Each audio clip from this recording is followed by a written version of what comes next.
Francine, honey, maybe leave the big decisions to people who actually understand how the world works.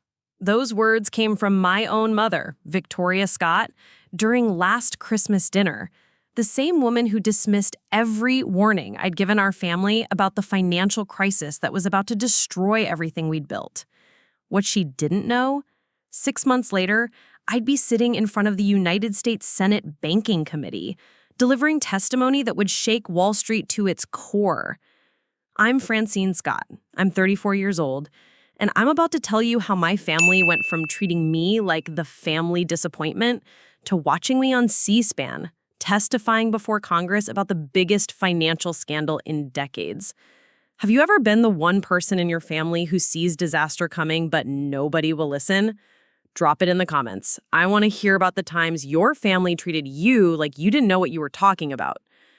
This story begins in the gleaming conference rooms of Meridian Heights, one of Connecticut's most exclusive financial districts.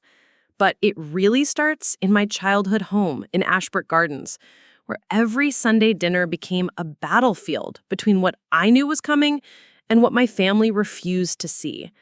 You see, while my older brother Theodore was getting praise for his law degree from Harvard, and my younger sister Penelope was being celebrated for her engagement to some hedge fund prince, I was the one they called quirky.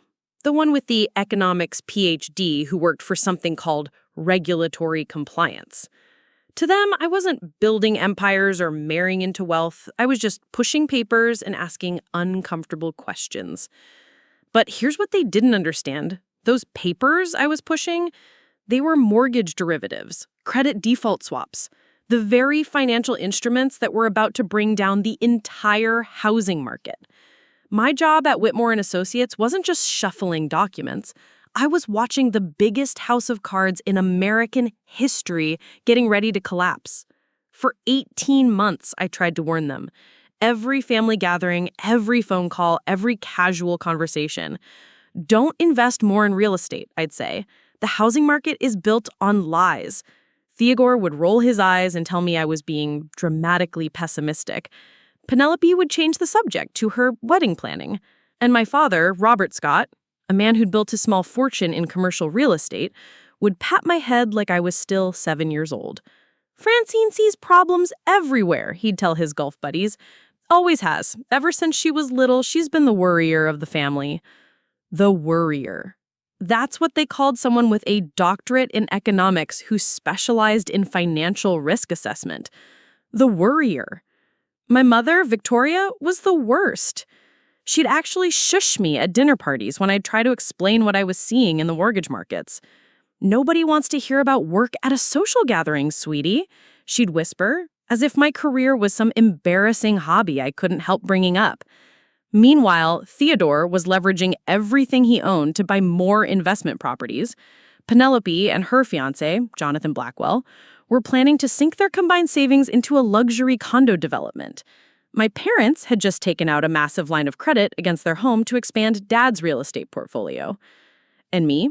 I was the family failure, the one who never took risks, the one who didn't understand how real wealth was really built. At Thanksgiving 2007, my Uncle Harold actually said, maybe if Francine had Theodore's confidence, she'd be making real money instead of just studying other people's mistakes. But while they were building their house of cards higher and higher, I was documenting every single warning sign, not because I wanted to be right, because I was terrified of being right. I was watching my entire family walk off a financial cliff, and they were treating me like the crazy person for pointing out that there was no ground beneath their feet. The irony? My job at Whitmore and Associates had given me access to the internal reports that the big banks didn't want the public to see. I knew exactly which institutions were cooking their books. I knew which mortgage companies were approving loans for people who could not possibly pay them back. I knew which credit rating agencies were being paid to lie about the safety of toxic investments. I had the receipts, literally, internal memos, email chains, regulatory filings that told the whole story. While my family was calling me a pessimist, I was sitting on evidence of the biggest financial fraud in modern history. What they didn't know was that someone else was paying attention to my warnings. someone with the power to do something about it.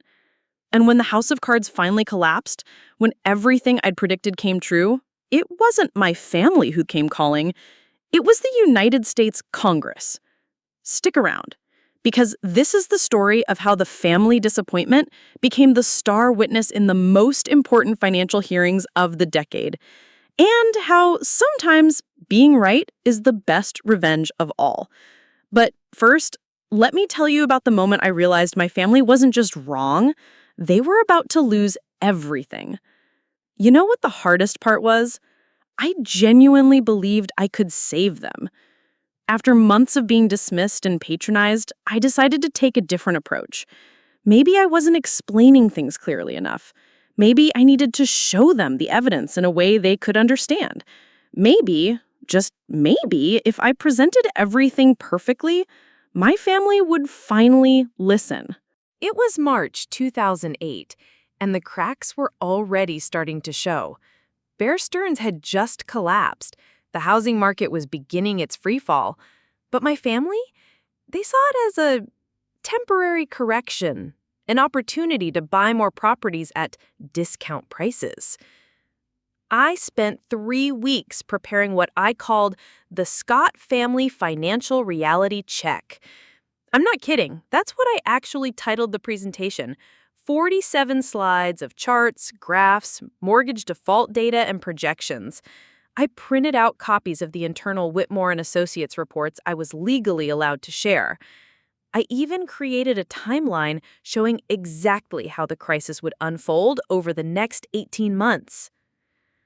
I was so naive. I thought if I just presented the facts professionally enough, if I used their language, profit margins, market opportunities, risk-reward ratios, they'd finally see what I was seeing. I called my mother and asked if I could present something important at Sunday dinner. It's about protecting our family's financial future, I told her. She actually sounded interested. Oh, good, she said. Theodore's been saying we should diversify our portfolio. Maybe you can help us figure out some conservative investments. Conservative investments. My heart actually leaped. For the first time in months, it seemed like someone in my family was ready to listen to caution. I drove the 2 hours from my apartment in Hartford to the family home in Ashbrook Gardens with genuine hope. I'd loaded my car with presentation materials, my laptop, even a portable projector I'd borrowed from work. I was going to save my family's financial future, and finally, they were going to see that their quirky daughter actually knew what she was talking about. I even stopped at Delacroix Bakery on the way, the fancy French place where Mom always got desserts for special occasions. I bought her favorite, those little raspberry tarts that cost $12 each, because this felt like a celebration. This felt like the moment everything would change. When I walked into that familiar dining room with my arms full of charts and graphs, I felt like I was finally coming home as an adult. Not as the family disappointment, not as the perpetual worrier, but as someone with valuable knowledge who could protect the people she loved. Dad was already there, reading the Hartford Business Journal. Theodore had driven up from New York with his wife Rebecca. Penelope and Jonathan had come straight from looking at another investment property, some luxury townhouse development in Fairfield County that they were convinced would make them rich. "What's all this, honey?" Mom asked, and I swear she sounded genuinely curious. Not dismissive, not patronizing, curious. "I want to show you something that could save our family millions of dollars," I said.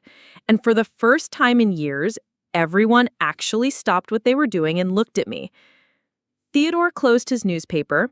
Dad put down his coffee. Even Jonathan, who usually spent family dinners checking his BlackBerry, was paying attention. I know you all think I'm being overly cautious about the housing market, but I have access to information that isn't public yet.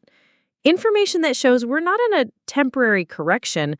We're at the beginning of the biggest financial collapse since the Great Depression. I started with the big picture. National housing data, mortgage approval rates, the derivatives market that was built on top of subprime loans. I showed them how banks were packaging bad mortgages and selling them as AAA-rated investments. I explained how the entire system was leveraged beyond any reasonable risk tolerance. And they were listening, really listening. Dad was asking questions about commercial real estate exposure. Theodore wanted to know about the legal implications. Even Penelope was taking notes on her phone. For 45 minutes, I felt like the financial expert I'd trained to be. I felt like a daughter whose family finally respected her expertise. I felt like I was actually going to save them from losing everything. When I finished, there was this moment of silence, and I actually thought that I'd done it, that I'd finally broken through years of dismissal and shown them the truth they needed to see. I was so hopeful, so incredibly foolishly hopeful. What happened next taught me that sometimes the people closest to you are the least likely to see who you really are. And that's when I learned the difference between being heard and being listened to. Dad was the first to break the silence. He leaned back in his chair, that leather wingback that had been his spot at the head of our dining table for as long as I can remember, and he actually chuckled. Not a warm chuckle, not an appreciative chuckle, the kind of chuckle you give when a child insists they can fly if they flap their arms hard enough. "Francine," he said, folding his hands like he was about to deliver a lesson to a particularly slow student, "I've been in real estate for 32 years. I've seen markets go up, markets go down, markets sideways. What you're describing, this apocalyptic scenario, it's the kind of thing they teach you to fear in textbooks, but the real world doesn't work like your academic models." Theodore was nodding along like Dad was delivering the Sermon on the Mount. "Dad's right, Francine. I mean, this is impressive research." He gestured dismissively at my carefully prepared charts. "But you're looking at this through the lens of someone who's never actually built wealth. You're seeing risk where we see opportunity." Opportunity. I'd just shown them documented proof that the entire mortgage industry was built on fraud, and they saw opportunity. But it was my mother who delivered the killing blow. Sweet, elegant Victoria Scott, who'd been nodding politely throughout my entire presentation, who'd asked thoughtful questions about derivatives and mortgage-backed securities, who'd given me hope that maybe, finally, someone in my family was taking me seriously. She reached across the table and patted my hand like I was having a fever dream. "Honey," she said, and her voice was so gentle, so condescending, so perfectly designed to make me feel like a confused child. "This is exactly why we've been worried about you." Worried about me? "All this doom and gloom thinking," she continued, "it's not healthy. You spend so much time looking for problems that you can't see solutions. Maybe if you focused on positive thinking instead of always expecting the worst." I tried to interrupt. "Mom, this isn't pessimism. This is data. These are facts. The mortgage default rates alone—" "Facts can be interpreted different ways," Theodore cut me off. And his voice had that lawyerly smugness that I remembered from when we were kids and he'd argue his way out of chores. "For every economist predicting doom, there's another one predicting recovery.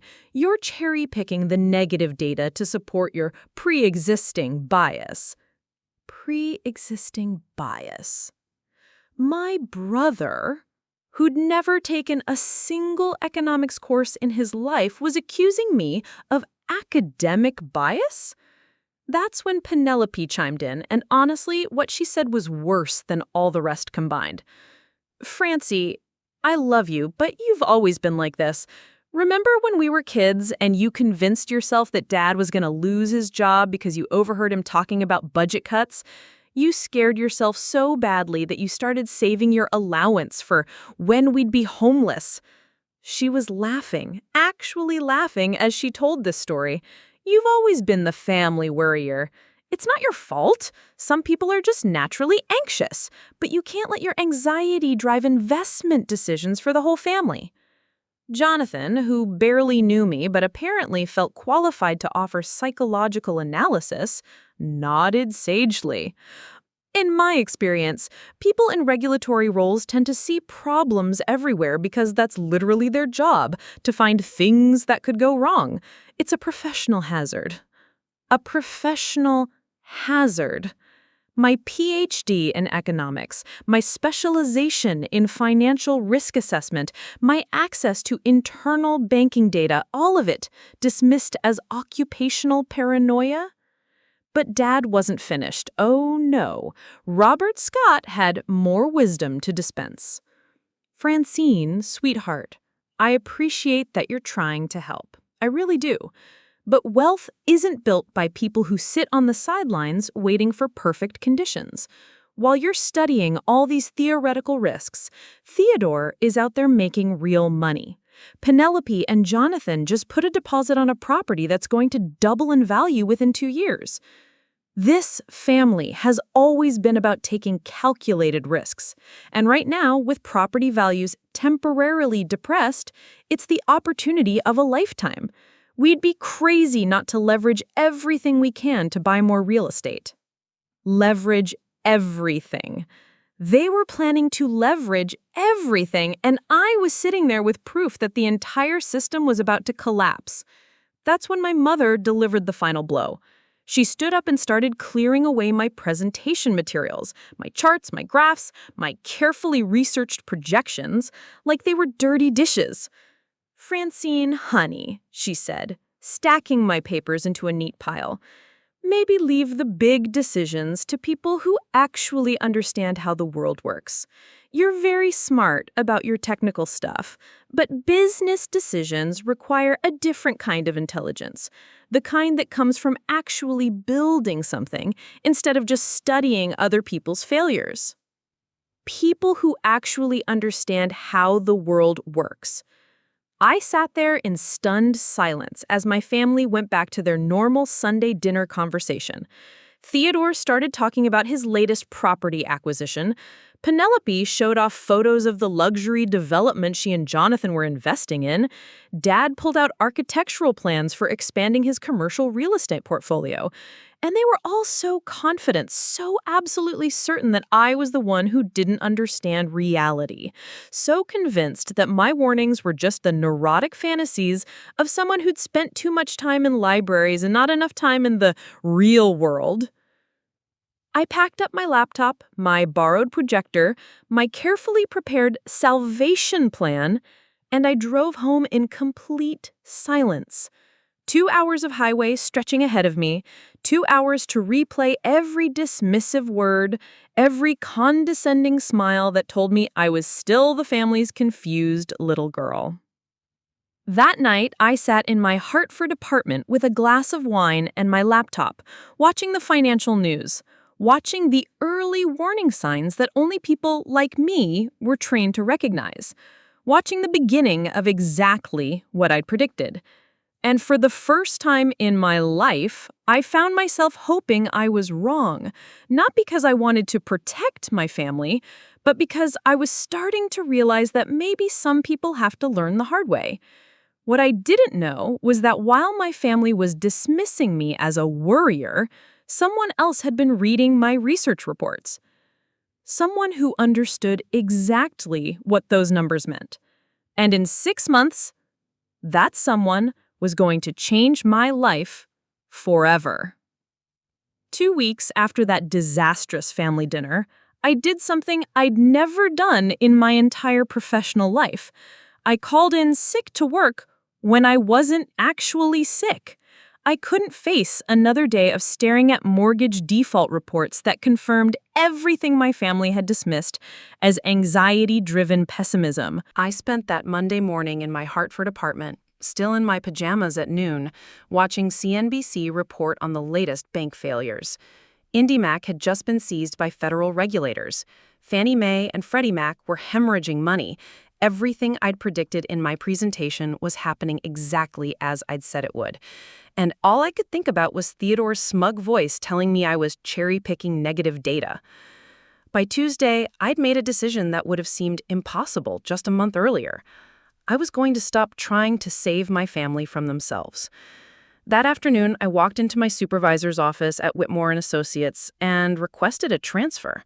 Not a promotion, not a new department, a complete geographical relocation, as far away from Connecticut and my family's financial suicide mission as the company would allow.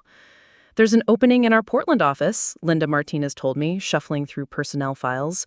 It's actually a step up. Senior compliance analyst for the Pacific Northwest region. Better pay, more responsibility, but it would mean starting over completely. New city, new colleagues, new life. New life. That phrase hit me like a revelation.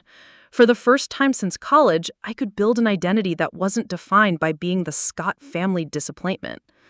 3 weeks later, I was loading my Honda Civic with everything I owned, which wasn't much. My furniture went to Goodwill, my books filled the back seat, my hopes for reconciling with my family got left in that Ashbrook Gardens dining room along with my carefully prepared charts and graphs. The drive to Portland took 3 days. I stayed in budget motels with names like Sleep Tight Inn and Roadway Rest, places where the bedspreads were questionable and the coffee was worse. But for the first time in months, I felt free. No Sunday dinners filled with passive-aggressive comments about my pessimistic worldview. No brothers explaining basic economics to someone with a PhD in the subject. No parents treating my professional expertise like a child's imaginary friend. Portland was a revelation. Rain instead of Connecticut humidity, mountains instead of suburban sprawl, and, most importantly, people who had no preconceived notions about who Francine Scott was supposed to be. My new apartment was a studio in the Pearl District. Small, but modern, with floor-to-ceiling windows that looked out over the Willamette River. It cost twice what I'd been paying in Hartford, but I didn't care. This wasn't just housing, it was proof that I could build a life based on my own choices, rather than my family's expectations. The Portland office of Whitmore and Associates was everything the Connecticut branch wasn't. Younger, more diverse, more willing to ask uncomfortable questions about the financial institutions we were supposed to be monitoring. My new colleagues actually read my reports instead of filing them away and forgetting about them. Within a month, I'd established a routine that had nothing to do with my old life.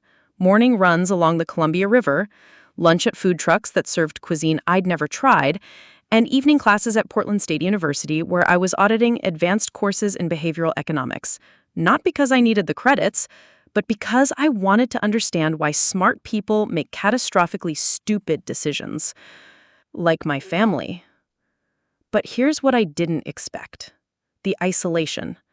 Not the physical kind. Portland was full of interesting people, and my coworkers were becoming genuine friends. The emotional isolation. For 28 years, my identity had been built around trying to protect people who didn't want protection.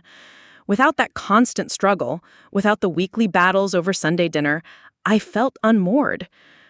I started calling my parents less frequently. First it was every few days, then weekly, then only when they called me.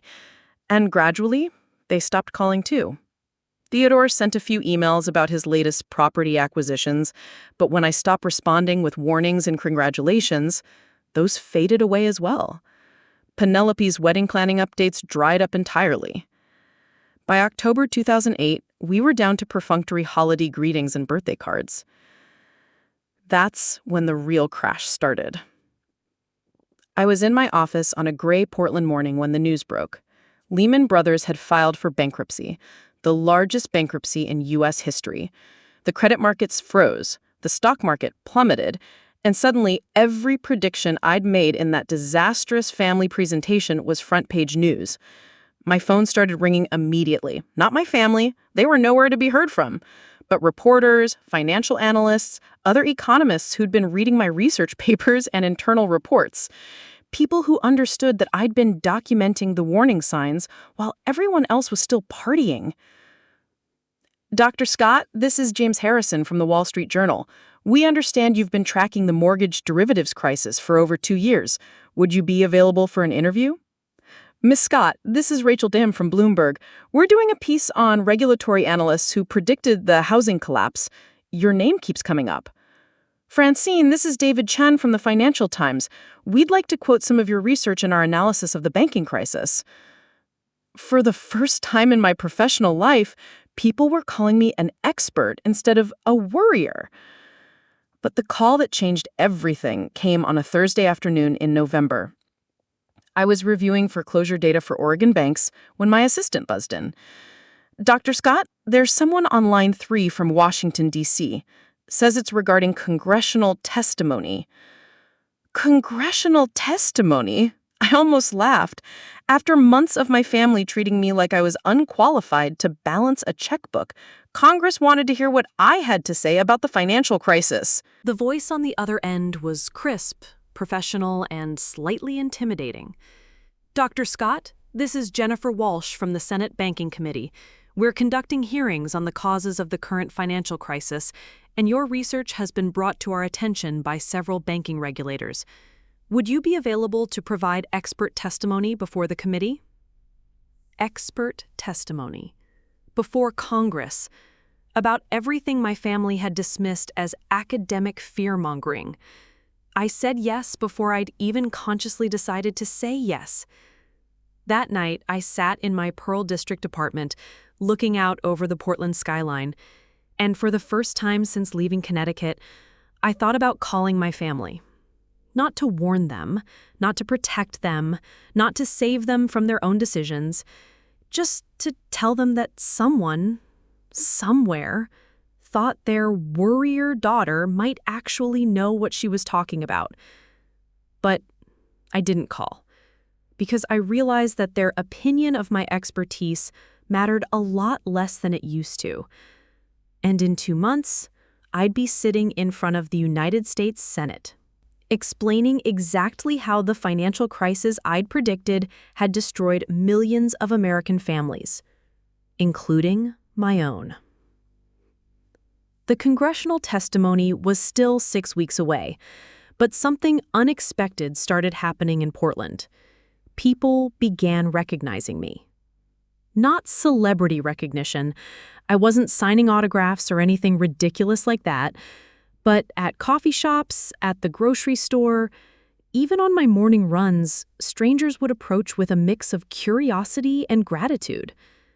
"Excuse me, aren't you the economist who predicted all this?" a woman asked while I was buying produce at the Saturday farmers market. "My brother-in-law lost his house last month, but he said reading your articles helped him understand it wasn't his fault." These encounters should have felt validating. For years, I'd been dismissed as overly cautious, and now complete strangers were treating me like I'd saved them from financial ruin. But instead of satisfaction, I felt something closer to melancholy. All this recognition from people I'd never met, while my own family still viewed me as the chronic pessimist. My new routine in Portland had become surprisingly comfortable. Monday mornings, I'd brief the Pacific Northwest compliance team on emerging regulatory issues. Tuesdays and Wednesdays were reserved for deep dive analysis of regional banking data. Thursdays, I taught a graduate seminar at Portland State on financial risk assessment, not because I needed the extra income, but because teaching helped me process what we were all living through. It was during one of those Thursday evening classes that I met Daniel Reeves. Daniel was a second-year MBA student who'd been laid off from his job at a Portland investment firm when the crisis hit. Unlike my family, he didn't dismiss my warnings as academic paranoia. He absorbed every piece of analysis I shared, asked penetrating questions about derivative structures, and stayed after class to discuss the broader implications of what we were witnessing. "Professor Scott," he said one evening as we walked across the campus, "I keep thinking about something you said about institutional blindness, how entire organizations can miss obvious warning signs because acknowledging them would threaten their fundamental assumptions." That phrase, institutional blindness, had been central to my research for years. The idea that people and organizations often can't see risks that threaten their core beliefs, even when the evidence is overwhelming. "It's not just institutions," I told him. "Families can have the same blind spots. Sometimes the people closest to you are the least able to see who you really are, because accepting your expertise would force them to question everything they believe about themselves. Daniel stopped walking and looked at me with an expression that was part understanding, part concern. "Are you talking about your family?" I hadn't mentioned my family to any of my Portland colleagues or students, but Daniel was perceptive, and apparently my carefully maintained professional facade wasn't as impenetrable as I thought it was. "My family thinks I'm a chronic worrier," I admitted. They spent months dismissing my warnings about the housing crisis. Even now, with everything that's happened, they haven't called to ask if maybe I was right. "Have you called them?" That question stopped me cold. Had I called them to check if they were okay, to see how badly they'd been hurt by the financial collapse I'd predicted, to offer help? The answer was no, and the reason was more complicated than I wanted to admit. The next morning, I did something I hadn't done since moving to Portland. I looked up my family online. Theodore's law firm had a website with a professional bio that was 6 months out of date. It still listed him as specializing in real estate law and property development, with no mention of how those specialties were working out in the current market. His LinkedIn profile showed he was seeking new opportunities, corporate speak for unemployed.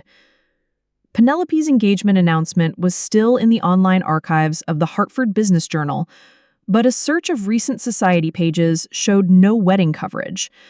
More concerning, there was no mention of her or Jonathan Blackwell in any recent business news. For people who'd been planning to make millions in luxury real estate development, they'd gone remarkably quiet. My parents were harder to research, but property records showed that the Ashbrook Gardens house, the one they'd mortgaged to expand Dad's real estate empire, had a lien against it from First National Bank of Connecticut. Everything I'd predicted had come true, and my family, who'd dismissed me as an alarmist, were living through exactly the financial disaster I'd tried to save them from. That afternoon, I almost called my mother. I had my phone in my hand, her number dialed, my finger hovering over the send button, but I couldn't do it. Not because I was angry, though I was. Not because I wanted them to suffer, though part of me wondered if they were finally understanding that their worrier daughter had been right all along. I couldn't call because I didn't know what I would say. "I told you so" felt petty and cruel. "Are you okay?" felt disingenuous when I'd made no effort to stay in contact. "I'm about to testify before Congress" sounded like bragging. There was no version of that conversation that didn't feel wrong. Instead, I threw myself into preparing for the congressional testimony with an intensity that surprised even me. I wasn't just preparing to explain the financial crisis to senators. I was preparing to prove something to people who would never see it. My Portland colleagues noticed the change. Linda Martinez, who'd arranged my transfer, started finding excuses to check on me. "Francine, you're working 16-hour days," she said, appearing in my office doorway with 2 cups of coffee. "The congressional hearing is important, but it's not worth burning yourself out." "I'm fine," I lied. "Just want to make sure I'm completely prepared." "This isn't about being prepared," she said, settling into the chair across from my desk. "This is about something else. What's really driving this?"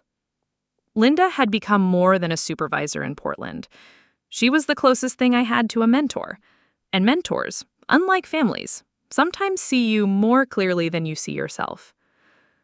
My family dismissed everything I warned them about. For 18 months, I tried to protect them from this crisis, and they treated me like I was neurotic. Now they're living through exactly what I predicted, and they still haven't called. "Have you called them?" The same question Daniel had asked, the question I couldn't answer honestly. I don't know what I would say. Linda sipped her coffee thoughtfully. Maybe the congressional testimony isn't really about convincing senators. Maybe it's about proving something to people who already know you're right but can't admit it.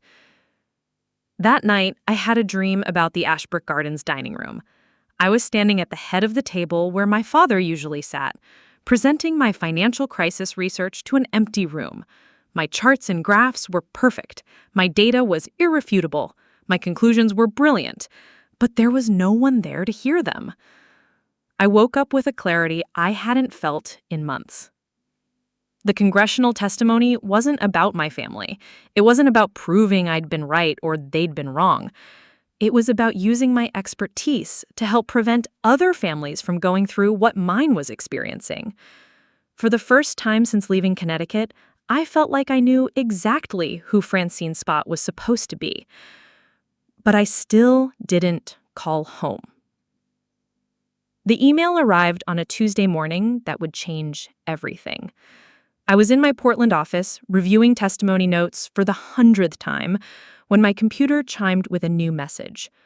The sender's name made my coffee cup freeze halfway to my lips. Rebecca Scott, Theodore's wife. Subject line, "We need to talk." My hands actually trembled as I opened it. Rebecca and I had never been close.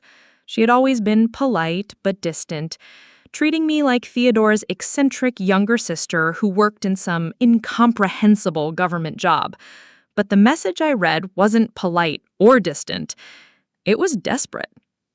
"Francine, I know we haven't spoken since you moved, and I know Theodore was dismissive of your mornings, but we're in serious trouble. The real estate investments have collapsed. We lost the Manhattan apartment last month, and the bank is foreclosing on our house in Westchester next week. Theodore won't admit he was wrong, but I'm swallowing my pride to ask, is there anything you can do to help us? Rebecca." I stared at that email for 20 minutes before I could bring myself to respond. The financial collapse I'd predicted had destroyed my brother's life exactly as I'd warned it would, and now his wife was reaching out to the family member they dismissed as an alarmist. But here's what hit me hardest. Rebecca's email wasn't an apology. It wasn't an acknowledgement that I'd been right. It was a request for help that still didn't admit Theodore had been wrong. Even in their desperation, my family couldn't bring themselves to say the words I'd been waiting to hear for a year. I drafted 3 different responses and deleted them all. What was I supposed to say? "I told you so? Why should I help you now? Let me know if Theodore wants to apologize." Instead, I closed the email and walked to Linda's office. "I need to take a personal day. Maybe 2. Linda looked up from her computer with concern. "Everything okay?" "My family's falling apart financially and they want my help. The same family that spent months telling me I didn't understand how the world works." Ah, the moment of truth. That afternoon, I drove to Multnomah Falls, 30 minutes outside Portland, where tourists came to take pictures of water cascading down a cliff face. But in December, with the rain and fog, I had the place mostly to myself. Perfect for thinking through the most complicated decision I'd faced since leaving Connecticut. I stood on the observation bridge, watching the waterfall crash into the rocks below, and realized I was angrier than I'd admitted to myself. Not just at Theodore and Penelope and my parents, but at Rebecca too. After 18 months of being dismissed, after moving across the country to escape their condescension, after building a new life where people actually respected my expertise, they wanted my help. But they still couldn't bring themselves to admit I'd been right. My phone buzzed with a text message. Unknown number, but the area code was Connecticut. "Francine, this is Penelope. Rebecca gave me your number. The wedding is off. Jonathan lost everything when his development company went bankrupt. Dad had to sell 2 of his commercial properties to avoid foreclosure, but it wasn't enough. We're losing the house. Mom won't admit it, but she's been crying every day. Can you call me, please?" 2 family emergencies in one day. After months of silence, suddenly everyone needed the family worrier. I drove back to Portland with my jaw clenched and my mind racing. Part of me wanted to delete both messages and pretend I'd never received them. They'd made their choice when they dismissed my expertise. They'd chosen to believe Theodore's confidence over my analysis.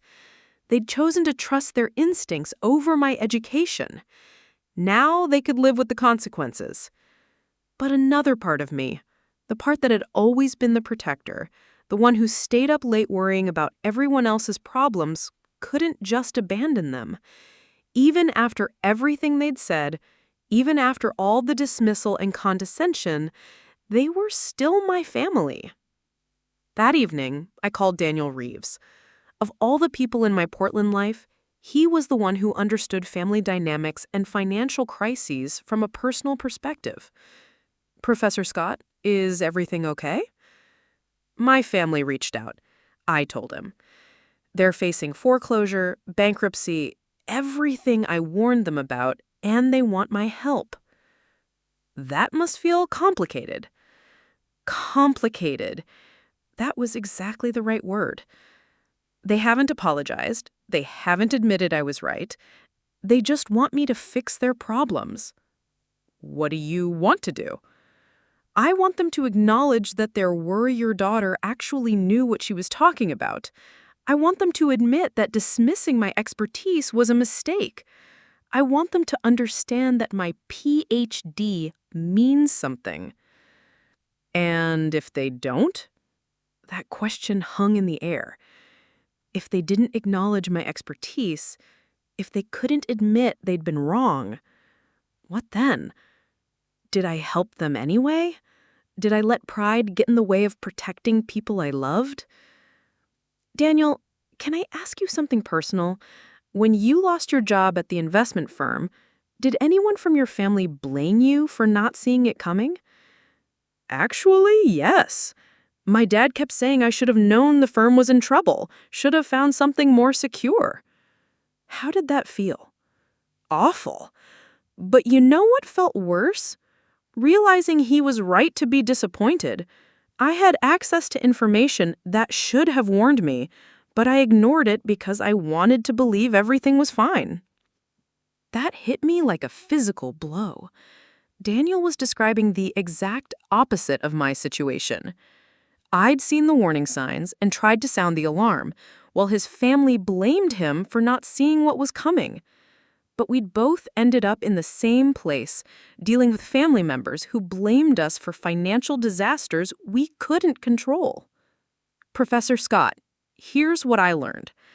You can't make people acknowledge your expertise. You can only decide whether helping them is worth doing, regardless of whether they thank you for doing it." That night, I sat in my Pearl District apartment with Rebecca's email open on my laptop and Penelope's text message on my phone.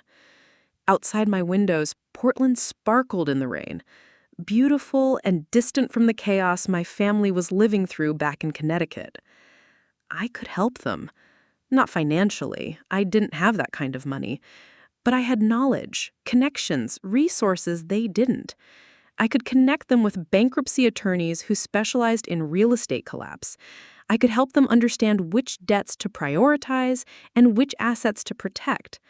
I could guide them through the financial disaster I'd predicted and they had ignored. Or I could let them figure it out themselves. Let them learn the hard way that their worrier daughter had actually been the only one who understood what was coming. At 11:47 p.m. Pacific time, I made my decision. But first, I had one phone call to make. Not to Rebecca or Penelope or my parents. I called the Senate Banking Committee and told them I wanted to expand my testimony to include a section on how financial institutions could better communicate risk to consumers. Because I'd realized something important. This wasn't just about my family anymore. This was about every family facing the same choice between pride and survival. And I wasn't going to let pride win. The call came at 6:47 a.m. Pacific time, 3 days before my scheduled testimony. I was already awake. Insomnia had become my constant companion as the hearing approached. And when I saw the caller ID, I knew my carefully constructed emotional equilibrium was about to shatter. "Francine?" My mother's voice was barely a whisper. Victoria Scott, who spent my entire adult life speaking with the confident authority of someone who always knew exactly what to say, sounded broken. Honey, I know we haven't talked, and I know we said things, but we need help. We're losing everything. I sat on the edge of my bed in my Portland apartment, watching the sunrise paint the Willamette River gold, and listened to my mother cry for the first time since my grandfather's funeral when I was 12. "The bank foreclosed on the house yesterday," she continued. "Your father, he won't leave his study. He just sits there looking at paperwork like he can find some mistake, some way to fix this. Francine, we have nowhere to go." This was the moment I'd imagined 100 times. The moment when my family would finally admit I'd been right. When they'd acknowledge that their worrier daughter had actually been the only one who understood what was coming. When they'd apologize for dismissing my expertise and beg for my forgiveness. But as I listened to my mother's broken voice, I realized that moment felt nothing like I'd expected. There was no satisfaction in being right when being right meant watching the people you love lose everything. "Mom," I said quietly, "where are you staying?" "With your Aunt Helen in Stamford. She has a guest room, but it's temporary. Francine, your father is so embarrassed. He keeps saying he should have listened to you, but he can't bring himself to call." Should have listened to you. Not an apology, exactly, but the closest thing to acknowledgement I was likely to get from Robert Scott. "What about Theodore? And Penelope?" "Theodore is staying with Rebecca's parents in New Jersey. Their marriage is struggling. Losing everything puts a strain on relationships, honey. Penelope is living with a college friend in Boston. She's working as a waitress." My mother's voice cracked on those last words. Penelope, who'd been planning a luxury wedding and dreaming of real estate millions, was serving tables to pay rent. I should have felt indicated. Instead, I felt hollowed out. "Mom, I'm testifying before Congress in 3 days." Silence. Then, "About the financial crisis?" "About everything I tried to warn you about, everything Dad called academic fear-mongering." Another long pause. "Francine, I know we made mistakes. I know we should have listened to you. But we're family, and family helps family, even when they've been stupid." Family helps family. The same phrase my father had used to justify every financial risk he had taken, every leveraged investment, every decision that had led them to this moment. But now it meant something different. Now it meant swallowing pride and asking for help from the daughter they'd dismissed. "I'll transfer some money to your account," I heard myself saying. "Enough for a security deposit on an apartment, first month's rent.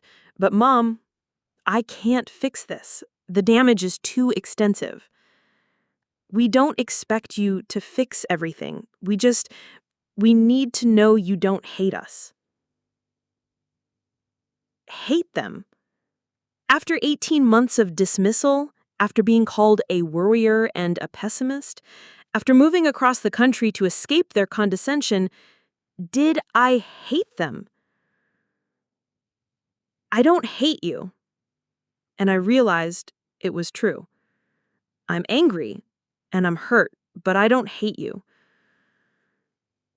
After we hung up, I sat in my empty apartment for an hour, staring at my congressional testimony notes. The speech I'd prepared was comprehensive, analytical, focused on regulatory failures and institutional blindness. But something about my mother's call had shifted my perspective. I opened my laptop and started writing a new introduction. "Senators, my name is Dr. Francine Scott, and I'm here to tell you about 2 kinds of financial crisis. The first is the systematic collapse of lending standards and regulatory oversight that led to the current recession. The second is what happens to families, Real families, with real relationships when economic disaster destroys not just their savings, but their ability to trust each other's judgment. By the time I finished rewriting my testimony, it had transformed from an academic analysis into something more personal. I'd added a section about how financial stress fractures family relationships, how economic collapse can turn expertise into a weapon and desperation into blame, how some families recover from financial ruin, while others never rebuild the trust they lose along the way. The phone rang again that afternoon. This time it was Jennifer Walsh from the Senate Banking Committee.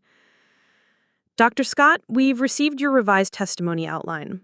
The personal elements are unexpected. Are you sure you want to include family dynamics in what's supposed to be an economic policy hearing? Senator Walsh, the financial crisis isn't just about numbers and regulations. It's about families making decisions based on trust, expertise, and emotion. If we want to prevent future crises, we need to understand how real people process financial risk. It's a departure from typical expert testimony. Maybe that's exactly what Congress needs to hear. 2 days before the hearing, I received an email that made me smile for the first time in weeks. The sender was Daniel Reeves, but the subject line read, "From your biggest fan." Professor Scott, I saw the news coverage about your upcoming testimony. The whole MBA program is watching. But I wanted to know that your Thursday evening classes changed how I think about expertise and family dynamics. You taught us that being right isn't enough. You have to know how to communicate truth to people who aren't ready to hear it. I think Congress is about to learn that lesson too. Thank you for showing us what courage looks like. Your student, Daniel. That evening, I called my family. Not my parents or Theodora or Penelope. I called Rebecca. Rebecca, it's Francine. I've been thinking about your email, and I want you to know something. I'm not helping Theodore because he's finally admitted I was right. I'm helping because family is complicated, and sometimes love means supporting people even when they can't acknowledge your expertise. Francine, I owe you an apology. We all do. Theodore still struggles with admitting he was wrong, but I know you tried to protect us. I don't need Theodore's apology, I realized as I said it. I needed to know that I could choose compassion over vindication, that I could use my expertise to help instead of to prove a point. After we hung up, I walked to my bedroom window and looked out over Portland. In 72 hours, I'd be sitting in front of the United States Senate, explaining how the financial crisis had devastated American families. I'd be speaking not just as an expert economist, but as someone who'd watched her own family fall apart and choose to help them rebuild anyway. I wasn't testifying to prove I'd been right about the financial crisis. Everyone already knew that. I was testifying to prove that expertise without compassion is just intellectual arrogance, and that sometimes the most important thing you can do with knowledge is use it to help people who never thanked you for having it. The congressional hearing wasn't going to be about vindication anymore. It was going to be about something much more important: how families and institutions can learn to listen to uncomfortable truths before those truths destroy them. And for the first time since leaving Connecticut, I felt ready to go home. Not to stay, but to speak a truth that might prevent other families from living through what mine had experienced. Some testimony changes policy. This one was going to change how America thought about expertise, family, and the courage required to tell people what they don't want to hear. The flight from Portland to Washington, D.C. took 5.5 hours, but it felt like a journey between two different versions of myself. The woman who boarded in Oregon was still partially defined by her family's dismissal. The woman who landed at Reagan National Airport was someone else entirely, someone ready to speak truth to the most powerful people in America. My hotel room overlooked the Capitol building, and I spent my first evening in D.C. staring at that dome, thinking about all the experts who'd testified before Congress over the years. Most of them came to share technical knowledge, policy recommendations, academic theories. I was coming to tell them something different: that expertise without compassion creates the very blindness that leads to systemic failure. The morning of the hearing, I woke up at 4:30 a.m. and couldn't fall back asleep. I'd been preparing for this moment for months, but suddenly, the weight of what I was about to do felt overwhelming.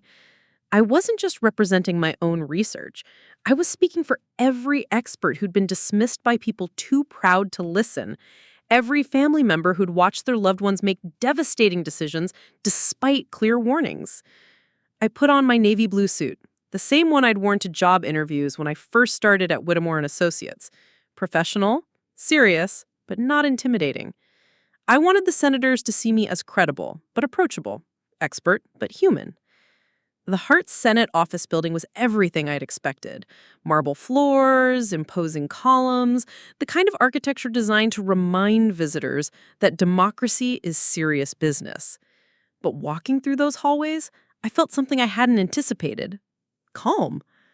For the first time in years, I was going to speak to people who'd specifically invited me because of my expertise, not despite it. The hearing room was smaller than it looked on television, but packed with people. Journalists, policy analysts, banking industry representatives, and in the back, my heart nearly stopped. My family. Theodore sat in the third row, wearing a suit that looked too expensive for someone who'd lost everything to foreclosure. Penelope was next to him, looking thinner than I remembered, her usual designer clothes replaced by something simpler. And there, in the corner, were my parents.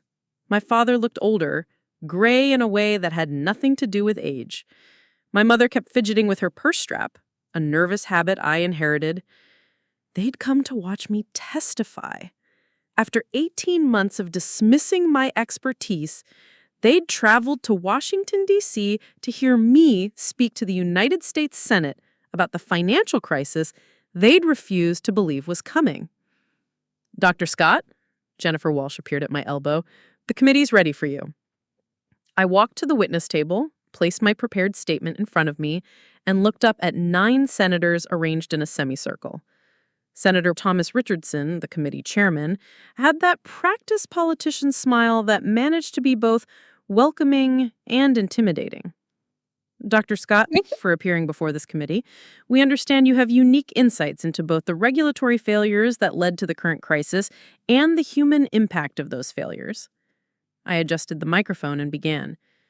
Thank you, Senator Richardson.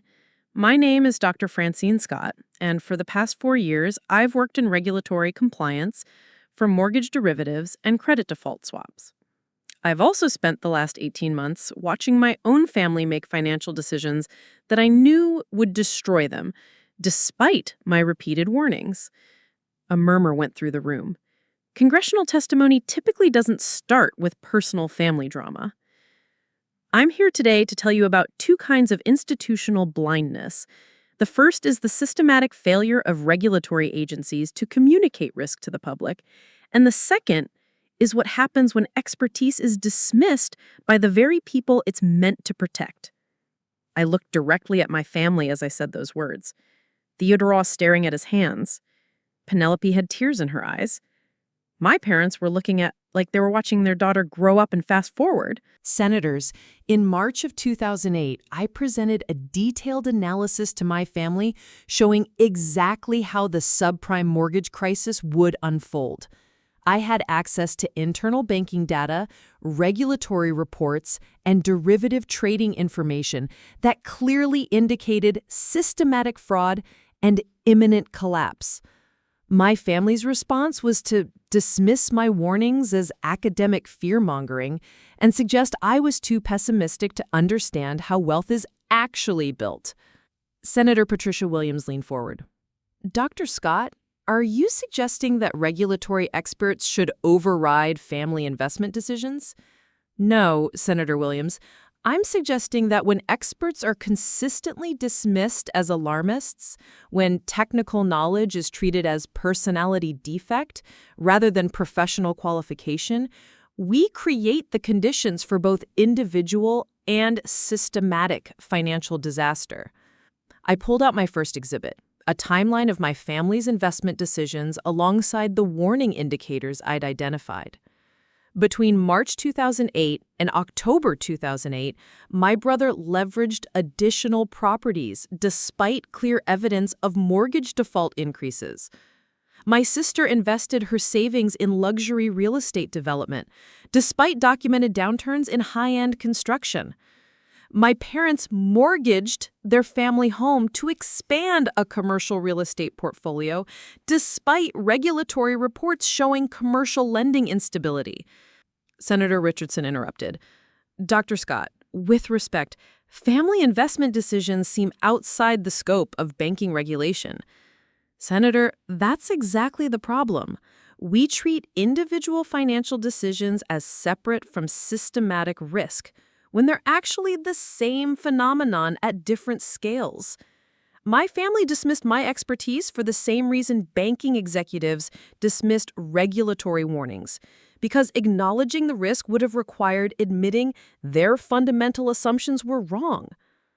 I could see my father in my peripheral vision, and for the first time in my adult life, he was listening to me with complete attention. The mortgage crisis didn't happen because people couldn't understand complex financial instruments. It happened because people who could understand them were dismissed by people who didn't want to hear uncomfortable truths. Senator Maria Gonzalez, who'd been quiet until now, spoke up. Dr. Scott, what do you recommend to prevent this kind of dismissal in the future? This was the moment I'd been building toward. Senator Gonzalez, I recommend that regulatory agencies develop communication strategies that acknowledge the emotional and social barriers to accepting expert analysis. People don't dismiss warnings because they're stupid. They dismiss them because those warnings threaten their identity, their plans, their relationships. If we want people to listen to experts, we need to understand why expertise feels threatening to them. I spent the next 45 minutes walking the senators through specific regulatory recommendations, but the room's energy had shifted after my opening statement. Instead of treating this as another academic briefing, the senators were asking questions about communication, about family dynamics, about how institutions can create space for uncomfortable truths. When Senator Richardson finally said, "Dr. Scott, thank you for your testimony," the room erupted in applause. Not the polite congressional hearing applause I'd seen on C-SPAN, but sustained, genuine appreciation. As I gathered my papers, I caught my father's eye. He stood up and walked toward the witness table, and for a moment, I thought he might actually apologize in front of a room full of strangers and television cameras. Instead, he stopped 3 feet away and said, loud enough for everyone to hear, "You should have listened to you, Francine. You were right about everything." It wasn't exactly an apology, but it was acknowledgement. In front of the United States Senate, my father had finally admitted that his worrier daughter actually knew what she was talking about. But here's what surprised me. Hearing those words didn't feel like victory. It felt like the beginning of something much more important than being right. It felt like the beginning of being heard. The aftermath of congressional testimony is not what they show you on television. After the camera stopped rolling and the senators filed out, I found myself standing in an empty hearing room with my family, facing the most awkward silence of my adult life. For 18 months, I'd imagined this moment, the vindication, the acknowledgement, the satisfaction of being proven right.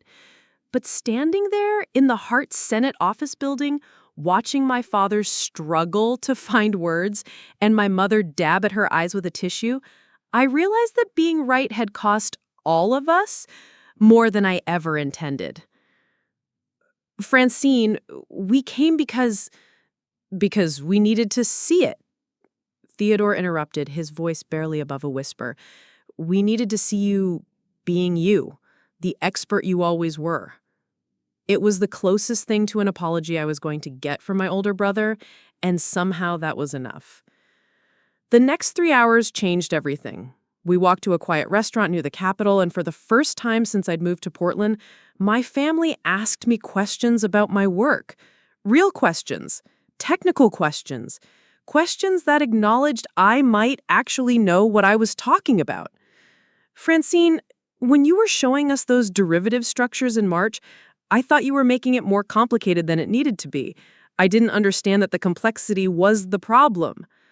Dad, you built a successful business by trusting your instincts about real estate markets. But this crisis wasn't about real estate fundamentals. It was about financial engineering that divorced property values from actual risk. Penelope looked up from her untouched salad. Why didn't you just tell us we were being stupid? Because calling someone stupid doesn't make them listen. It makes them defensive. And besides, you weren't being stupid. You were making rational decisions based on incomplete information. I had access to data you didn't. But you tried to share that data, my mother said quietly, and we dismissed it. That was as close to a direct acknowledgement of their mistake as I was going to get, and I found myself surprised by how little I needed them to grovel. Mom, you dismissed it because accepting it would have meant admitting that everything you believed about building wealth was wrong. That's not a small thing to ask someone to do. Theodore put down his coffee cup. Francine, I need to tell you something. Rebecca and I were separating. Not because of the money, exactly, but because losing everything showed us we never really trusted each other's judgment. She wanted to listen to your warnings, and I convinced her not to. Now she resents me for it, and I resent myself. This was the kind of conversation we'd never had as a family. Honest, vulnerable, admitting mistakes without trying to save face. Theodore, marriages don't usually survive the kind of financial stress you've been under. That's not your fault or Rebecca's fault. That's what systematic financial crisis does to relationships. Is that going to be in your report to Congress? Actually, yes. I'm recommending that regulatory agencies study the relationship between financial instability and family breakdown. We can't prevent future crises if we don't understand how financial stress affects decision-making in intimate relationships. My father looked at me with something I'd never seen before: professional respect. You're not just an economist anymore, are you? You're becoming something else. I'm becoming someone who understands that expertise without empathy is useless, and that policy without human understanding is just academic theory. After dinner, we walked past the Lincoln Memorial, and Penelope asked the question I'd been dreading. What happens now, with us, I mean? Do we all go back to our separate lives and pretend this conversation fixed everything? I don't know, I admitted.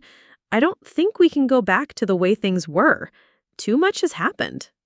I don't want to go back, my mother said firmly. Victoria Scott, who'd spent my entire adult life avoiding uncomfortable conversations, was advocating for change. I want us to be the kind of family where people listen to each other, where expertise is respected instead of dismissed. That's going to be hard work, I warned them. It means admitting when you don't understand something instead of pretending you do. It means asking questions instead of making assumptions. It means trusting someone else's knowledge even when it contradicts what you want to believe. We're willing to try, my father said, if you're willing to be patient with us. Patient with them. After years of dismissal, after moving across the country to escape their condescension, after testifying before Congress about their failure to listen, they were asking me to be patient while they learned how to treat me as an expert. The next morning, I received a call that would define the next phase of my career. Dr. Scott, this is Senator Richardson. I wanted to thank you again for yesterday's testimony. It was illuminating. Thank you, Senator. I'm calling because several committee members have expressed interest in your communication framework for regulatory agencies. Would you be interested in developing that into a comprehensive policy proposal? A comprehensive policy proposal. Not just testimony, not just a one-time appearance, but ongoing work with Congress to develop new approaches to financial regulation. What kind of timeline are we talking about? 6 months to develop the framework, another 6 months to pilot it with selected agencies. It would mean spending considerable time in Washington, working directly with regulatory staff and congressional researchers. Senator, I'm honored, but I have a position in Portland that I value. Dr. Scott, this isn't a temporary consulting arrangement. We're talking about creating a new position, Director of Regulatory Communication and Public Engagement. It would be a permanent federal appointment reporting directly to the Treasury Department's Office of Financial Stability. Director of Regulatory Communication and Public Engagement, a position that didn't exist before my testimony, created specifically to address the communication failures I'd identified. Can I have some time to consider it? Of course. But Dr. Scott, I should mention that your testimony has generated significant interest from academic institutions as well. Harvard's Kennedy School has inquired about a visiting fellowship. Stanford's Business School wants to discuss developing a curriculum around your communication framework.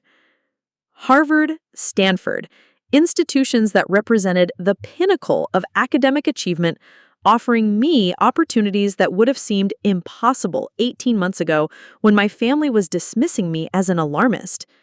That afternoon, I walked through Georgetown with my family, discussing not just my career moves, but their own plans for rebuilding. Theodore was considering a position with a nonprofit that helped families navigate foreclosure proceedings, using his legal expertise to help people facing the same crisis he'd lived through. Penelope was exploring graduate programs in social work, inspired by her experience working with people from different economic backgrounds. My parents were the biggest surprise. They'd decided to downsize permanently, moving into a small condo and using my father's remaining business connections to develop a consulting practice, helping other entrepreneurs avoid the over-leveraging mistakes that had destroyed their own wealth. We want to help people learn from our mistakes. We want to be the voices that warn people about risks they don't want to see. They wanted to become the kind of people they'd dismissed when I tried to warn them. The irony wasn't lost on any of us. As we stood in front of the Treasury building, I realized something important. Vindication wasn't the end of my story. It was the beginning of something much larger. I had the opportunity to create systems that would help other families avoid the pain mine had experienced, to build bridges between expertise and public understanding, to ensure that future warnings wouldn't be dismissed the way mine had been. I'm going to take the federal position, I told my family. But I want all of you to be part of developing the program. Real families who've lived through financial crisis, sharing their experiences with policymakers. You want us to be guinea pigs for your research? Theodore asked, but he was smiling. I want you to be partners in creating something that matters. For the first time in my adult life, my family looked at me like I was someone worth following instead of someone worth tolerating. And that felt better than being right ever had. 6 months later, I stood in the Treasury Department's Eisenhower Executive Office building, looking out at the White House lawn from my corner office window. The nameplate on my door read, Dr. Francine Scott, Director of Regulatory Communication and Public Engagement. A title that still felt surreal every time I saw it. But this wasn't just any morning. Today, I was presenting the pilot program results to Treasury Secretary Michael Chen and a room full of federal agency directors. The same regulatory communication framework that had grown out of my family's financial disaster was about to be implemented across every major financial regulatory agency in the United States. Ladies and gentlemen, I began, addressing the assembled officials. 6 months ago, I told Congress that expertise without empathy creates the very blindness that leads to systematic failure. Today, I'm here to show you that the reverse is also true. Empathy without expertise can be equally dangerous.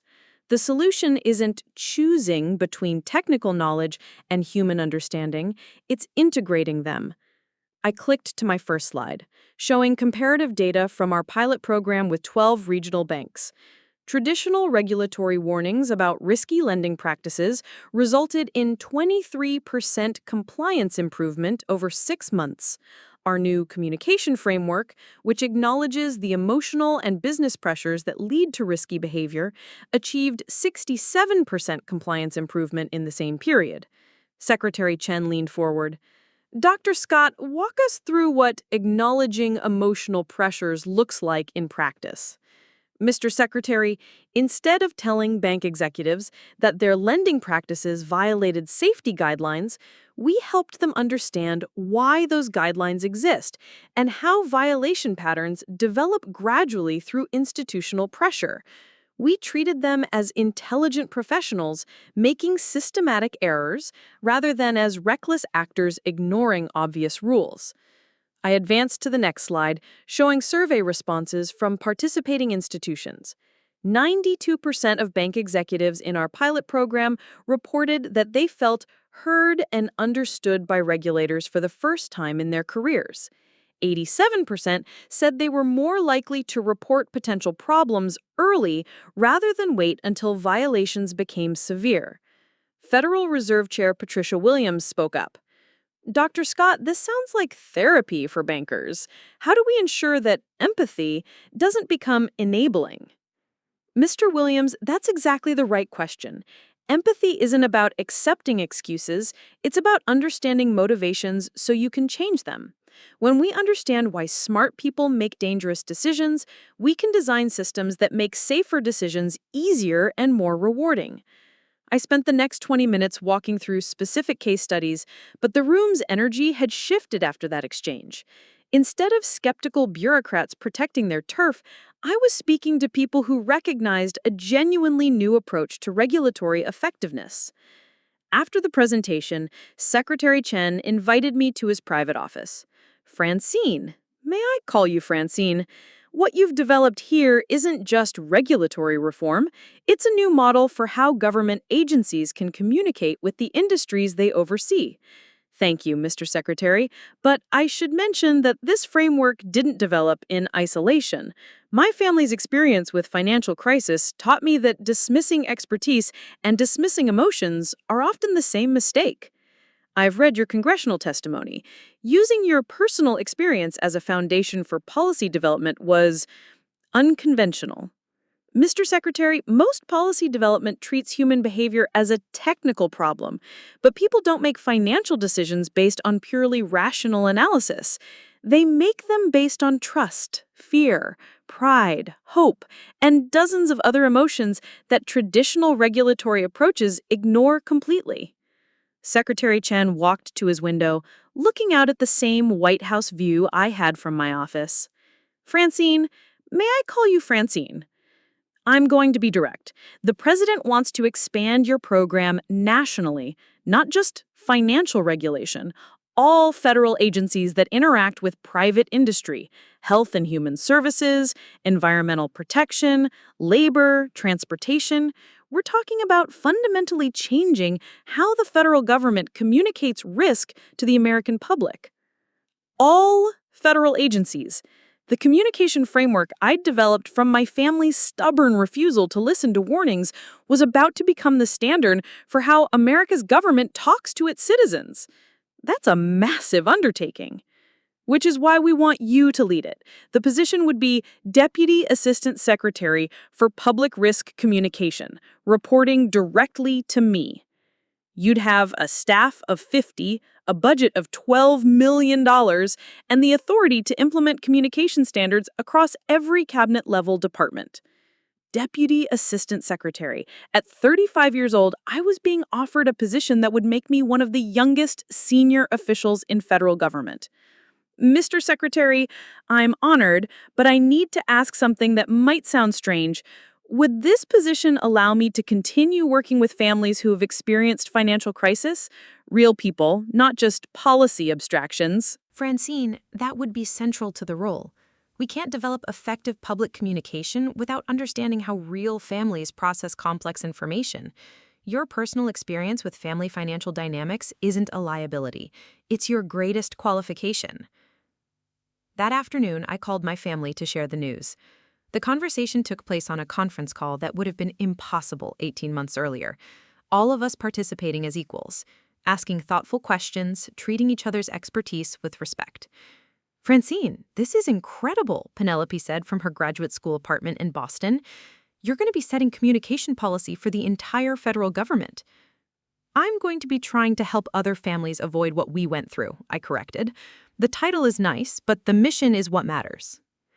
Theodore, who'd started his nonprofit work helping foreclosure victims, had a practical question. Will you be able to use real case studies in your program development? Real families willing to share their stories? That's exactly what I'm hoping for. Theodore, would you consider joining the program as a legal consultant? We need someone who understands both the law and the human experience of financial crisis. You want me to work for you? The question hung in the air. My older brother, who'd spent our entire childhood believing he was smarter and more capable than his younger sister, was asking if I wanted him to work for me? Theodore, I want you to work with me. There's a difference.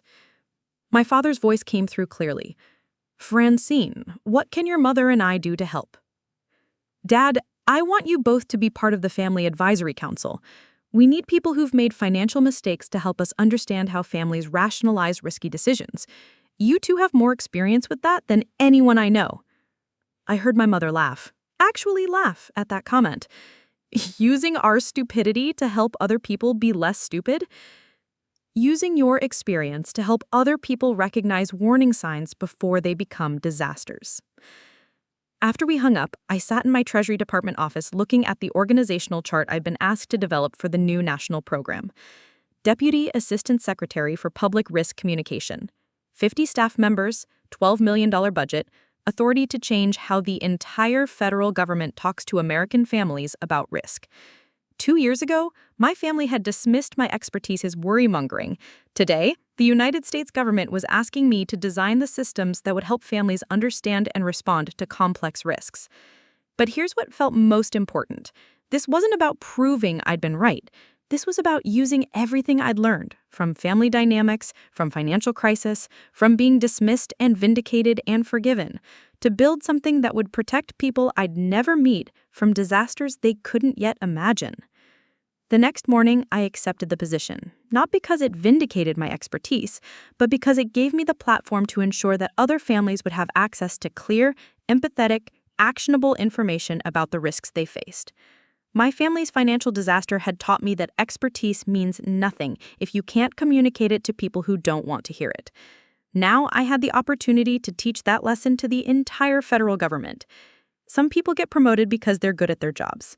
I was getting promoted because I'd learned how to be good at my job while protecting people who'd spent years dismissing my qualifications.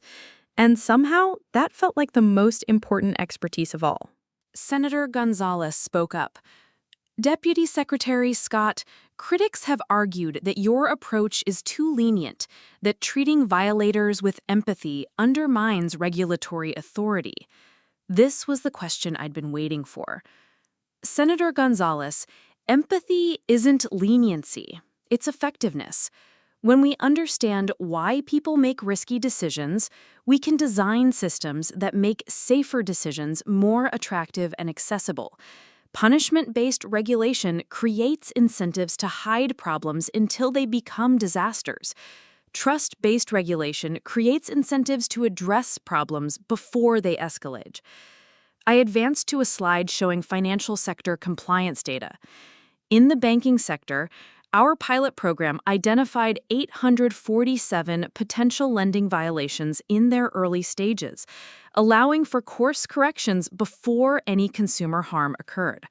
Traditional regulatory approaches typically don't detect problems until they've already caused widespread damage.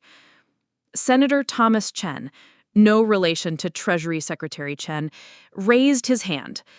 Deputy Secretary, your program includes something called Family Financial Dynamics Training for regulatory staff.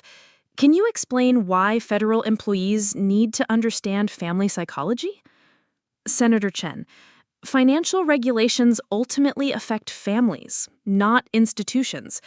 A bank's lending practices determine whether families can buy homes, start businesses, or save for retirement. If regulators don't understand how families make financial decisions, they can't design effective policies to protect those families. I clicked to testimonials from families who'd participated in our advisory programs. Over the past year, we've worked with 342 families who experienced financial crisis during the 2008 recession. Their insights have helped us identify communication patterns that predict when families are likely to ignore financial warnings, and more importantly, how to present those warnings in ways that families are more likely to accept. The testimony continued for 2 hours, but the most important moment came during the final questioning period. Deputy Secretary Scott, I understand that your own family serves on your advisory council. How do you respond to critics who suggest this represents a conflict of interest? I had prepared for this question, but the answer I gave surprised even me. Senator Richardson, my family's financial disaster in 2008 taught me that expertise without trust is worthless. They dismissed my warnings not because they couldn't understand the technical information, but because accepting my analysis would have required admitting that their fundamental assumptions about wealth building were wrong. That's an emotional and social challenge, not just a technical one. I paused, looking directly at my family in the gallery. Including my family in our advisory council isn't about personal vindication. It's about ensuring that federal communication policies are tested by people who've actually lived through the consequences of ignoring expert warnings. They bring a perspective that no amount of academic training can provide. They know what it feels like to be wrong about something you were completely confident about. Theodore sat up straighter when I said that. Next to him, Penelope nodded slightly. My parents were holding hands, something I hadn't seen them do since before their financial collapse. Moreover, I continued, my family's participation in our program has helped us understand something crucial. People don't dismiss expertise because they're stubborn or stupid. They dismiss it because expertise often comes wrapped in judgment, condescension, or indifference to their actual circumstances. When we deliver warnings with empathy and respect, people are far more likely to listen. After the hearing ended, the real work began. The committee voted unanimously to expand our program to all federal agencies, with an increased budget of $67 million over 3 years.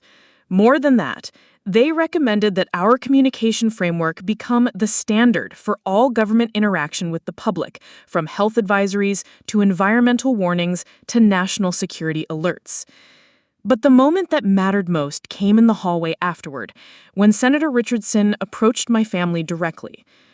Mr. and Mrs. Scott, Mr. Scott, Miss Scott, he said, addressing each of them formally, I want to thank you for your service to this program.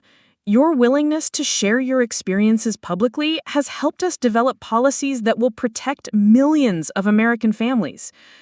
My father, who had spent his entire adult life building his identity around business success, was being thanked by a United States senator for his failures. And instead of embarrassment, I saw something like pride in his expression. Senator, if our mistakes can help other families avoid what we went through, then those mistakes weren't worthless. That evening, we had dinner at a restaurant near the Capitol, the same place where we'd had our awkward post-testimony conversation 18 months earlier. But this time, there was nothing awkward about it. Francine, when you were growing up, I was so focused on protecting you from failure that I never taught you how to handle being right. I'm sorry for that. Mom, being right isn't the point anymore. Building systems that help people make better decisions, that's what matters. Listen to us. 2 years ago, we were a family that couldn't talk about money without fighting. Now we're helping the federal government redesign how it communicates with American families. We're living proof that people can learn to listen to expertise, even when it comes from someone they've spent years dismissing. My father raised his wine glass. To the worrier who was right about everything. To the family who learned to listen, I corrected, raising my own glass. As we walked past the White House on our way back to our hotel, I realized something profound. My family's financial disaster in 2008 hadn't just been vindicated, it had been transformed into something valuable. Their mistakes had become the foundation for policies that would protect other families from similar disasters. Justice isn't always about punishment or revenge. Sometimes it's about taking the worst thing that happened to you and turning it into the best thing you can do for someone else. We'd achieved something more important than vindication. We'd achieved transformation. And tomorrow, we'd continue the work of helping other families avoid the pain that had brought us together. 3 years after that first congressional testimony, I stood in the Rose Garden of the White House watching President Elizabeth Martinez sign the Family Financial Protection Act into law. The legislation mandated that every federal agency use our communication framework when issuing public warnings about economic, health, or safety risks. But this wasn't just a policy victory. Standing beside me were Theodore, now the Director of Legal Affairs for our program, Penelope, who'd completed her social work degree and headed our family outreach division, and my parents, who'd become the most effective advocates for financial literacy education in the country. Dr. Scott, President Martinez said as she handed me the signing pen, this legislation represents more than regulatory reform. It represents a fundamental shift in how our government talks to our citizens, with respect, empathy, and recognition of the complex pressures that drive human decision-making. After the ceremony, I walked back to my office in the Eisenhower building, where my assistant handed me a thick folder of letters. These arrived every week, messages from families across America who'd benefited from our communication programs. I opened the first one, from a woman in Michigan whose husband had wanted to take out a high-risk business loan during the economic recovery. Dear Deputy Secretary Scott, I want to thank you for the new financial counseling program at our local bank. When my husband and I met with the loan officer, instead of just approving or denying our application, she helped us understand why certain types of debt can be dangerous, even when you qualify for them. She didn't make us feel stupid for wanting to take risks. She helped us understand how to take smarter risks. We ended up restructuring our business plan and taking a smaller, safer loan. 6 months later, our business is thriving and we're not drowning in debt. Your program probably saved our marriage. The second letter was from a teenager in California whose grandmother had been targeted by a financial scam. Dr. Scott, my grandmother got one of those calls about winning money if she paid taxes up front. Usually, she would have fallen for it. She's done it before and lost thousands of dollars. But she remembered something from one of your public education videos about how scammers use urgency and fake authority to pressure people. Instead of sending money, she called the fraud hotline your program created. The person who answered didn't make her feel embarrassed about almost falling for the scam. They thanked her for calling and helped her report it. My grandmother said it was the first time someone treated her like she was smart for asking questions instead of dumb for being confused. I read through a dozen more letters before my assistant knocked on my door. Deputy Secretary, your family conference call is starting. Every month, our family held a video conference where we discussed program developments. But more importantly, we talked about how our work was affecting our relationships with each other. Today's call included a special guest, Rebecca, Theodore's ex-wife who'd remarried and was working as a financial counselor in New Jersey. Francine, I wanted to update you on the New Jersey pilot program. We've had 89 families go through financial crisis counseling using your family dynamics framework, and 76 of them have reported that the process actually strengthened their relationships instead of damaging them. That's incredible, Rebecca. What's making the difference? Teaching couples that financial disagreements are usually about fear and control, not money. When people understand that their partner's irrational financial behavior is often driven by legitimate anxiety or past trauma, they stop treating financial fights as character attacks. Theodore appeared on screen from his office in the Treasury Department. Francine, I have an update on the legal challenges to our program. 3 states tried to argue that federal empathy requirements violated their sovereignty. All 3 cases were dismissed. The judges ruled that teaching government employees to communicate respectfully with citizens doesn't constitute federal overreach. My parents joined from their condo in Hartford, where they'd been running financial literacy workshops for senior citizens. Francine, honey, we had something wonderful happen at yesterday's workshop. A couple came in who'd been fighting about money for 30 years. After we walked them through the communication exercises your team developed, the husband looked at his wife and said, "I finally understand why you get scared when I want to invest in the stock market. It wasn't about the money, it was about feeling heard." "Dad, how are the business counseling sessions going?" "Better than I expected. Turns out, helping entrepreneurs avoid the mistakes I made is more satisfying than making money ever was. Last week, I convinced a restaurant owner to not expand too quickly during the recovery. 6 months ago, I would have called him too cautious. Now I understand that sustainable growth is more important than aggressive growth." Penelope, calling from her office at the Department of Health and Human Services, had the most surprising update. "Francine, we're getting requests from other countries. Canada wants to implement our family communication framework for their healthcare system. The European Union is asking about adapting our regulatory empathy training for environmental policy. Apparently, the idea that government experts should understand human psychology isn't just revolutionary in America." After the call ended, I spent an hour reading through program evaluation reports. The numbers were beyond what I'd hoped for when we started. Federal agencies using our communication framework had achieved 81% improvement in public compliance with safety recommendations, 67% reduction in complaints about government communication being confusing or condescending, 54% increase in early reporting of potential problems by regulated industries, 43% improvement in public trust ratings for federal agencies. But the statistic that mattered most was buried in a footnote. Families who participated in our financial counseling programs had a divorce rate 60% lower than the national average during financial stress. That evening, I received a call that brought my journey full circle. "Dr. Scott, this is Jennifer Walsh from the Senate Banking Committee.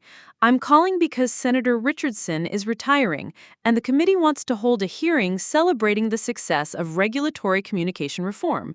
We'd like you to give the keynote address." A celebration hearing, not testimony defending my approach or requesting funding, but recognition of what we'd accomplished. "Miss Walsh, I'd be honored, but I'd like to make one request." "Of course. I want my family to join me at the witness table. This program wouldn't exist without their willingness to transform their mistakes into something valuable for other families."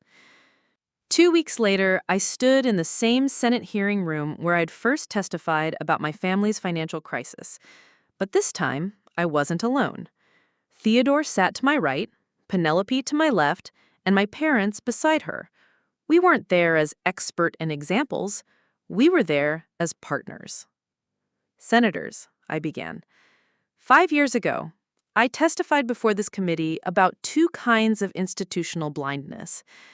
Today, I want to tell you about something different: institutional wisdom.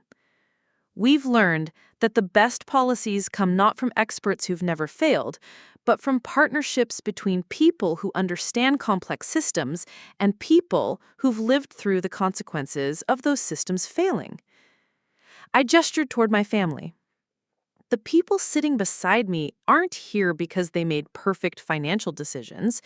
They're here because they learned to transform their mistakes into wisdom, and their wisdom into service. They represent millions of American families who've discovered that failure doesn't have to be final. It can be the beginning of something more important than success. Senator Richardson, in his final committee hearing, asked the question that brought everything together. "Deputy Secretary Scott, what's the most important thing you've learned from this experience?" I looked at my family, then back at the senators. "Senator Richardson, I've learned that being right isn't nearly as important as being helpful. My family dismissed my expertise for 18 months, and I spent those months focused on proving they were wrong. But the most powerful thing I ever did wasn't convincing them I was right. It was helping them understand that their mistakes could become something valuable." I paused, thinking about all the families whose letters filled my office, all the policies that had grown from our personal disaster, all the relationships that had been strengthened by our approach. "You don't win by being right," about people's failures. You win by helping them transform those failures into wisdom. And sometimes, the people who hurt you the most become the partners who help you heal the world. As we left the hearing room, my father put his arm around my shoulder, something he hadn't done since I was a child. Francine, I need to tell you something I should have said years ago. You weren't just the smartest person in our family. You were the wisest, and it took losing everything for us to understand the difference. Dad, wisdom isn't about being right. It's about knowing what to do with the knowledge you have. And the wisest thing I ever did was choose to help you instead of just proving you were wrong. We walked out of the Capitol building together, no longer a family divided by expertise and pride, but a family united by purpose and the hard-won understanding that sometimes the best thing you can do with being right is use it to help people who were wrong. If you've ever been dismissed by people who should have listened, remember this. Vindication isn't the goal. Transformation is. Your expertise isn't about proving you're right. It's about building something better from the wreckage of other people's mistakes. And sometimes, the people who hurt you the most become the partners who help you heal the world. Drop a comment if you've ever turned your family's mistakes into something meaningful. Subscribe for more stories about expertise, empathy, and the courage to help people who never thanked you for being right. Your wisdom is waiting to become someone else's salvation. Up next, you've got 2 more standout stories right on your screen. If this one hits the mark, you won't want to pass these up. Just click and check them out. And don't forget to like, subscribe, and turn on the notification bell so you don't miss any upload from us.